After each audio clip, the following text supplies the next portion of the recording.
Nis nga drejtoria rajonale e Fierit, një nga drejtoritë më të zgjeruara dhe me një territor të konsiderueshëm në 6 bashki, dhe që ka një numër zyrash vendore arsimore të rëndësishëm, 13 në qoftë se flasim për të 3 qarqet, Fier, Gjirokastër edhe Vlorë.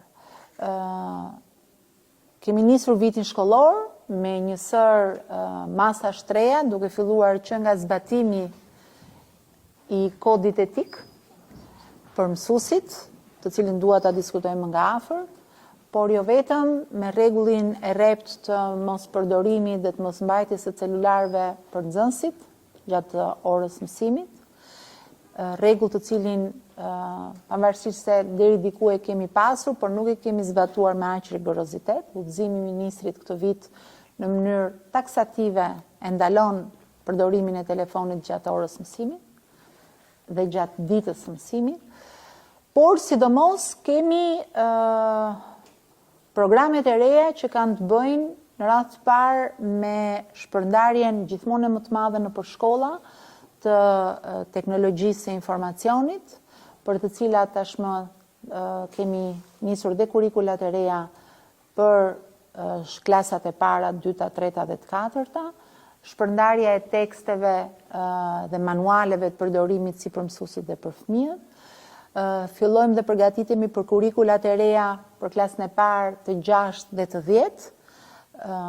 me të cilat praktikisht fillojmë rinovimin dhe sidomos për disa lëndë që janë lëndë me karakter kombëtar, siç është për shembull lënda e edukatës qytetare, që do duhet ta sillim më në vëmendje se që kemi pasur për të mos e konsideruar lëndë dytësore. Gjithashtu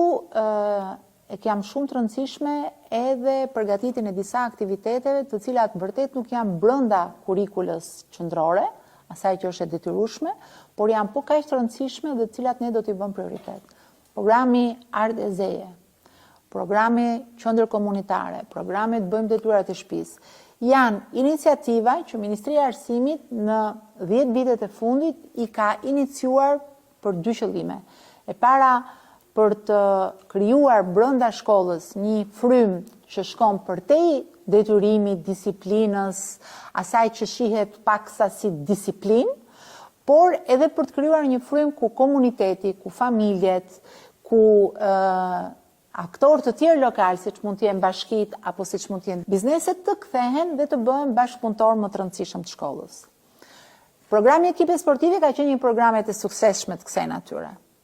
Ndërkohë që duam që ta zgjasim programin mbas shkolle, pra mbas orës së mësimit, edhe për t'ju dhënë prindërve mundësinë të kenë më shumë fëmijët në shkolla dhe ata të mund të merren dhe me aktivitetet tyre dhe probleme familjare,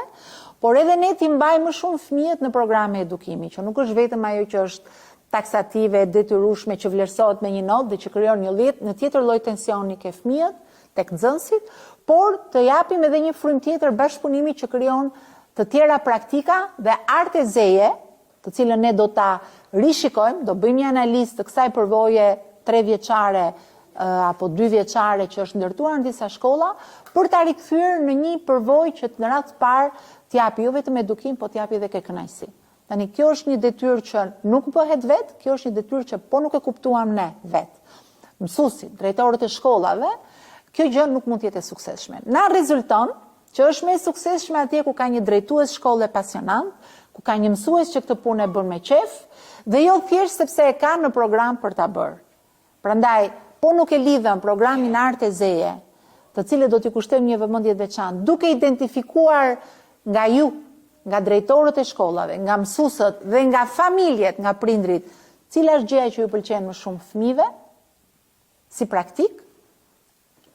kjo do të jetë mënyra se si ne do ta ndërtojmë Art e Zeje.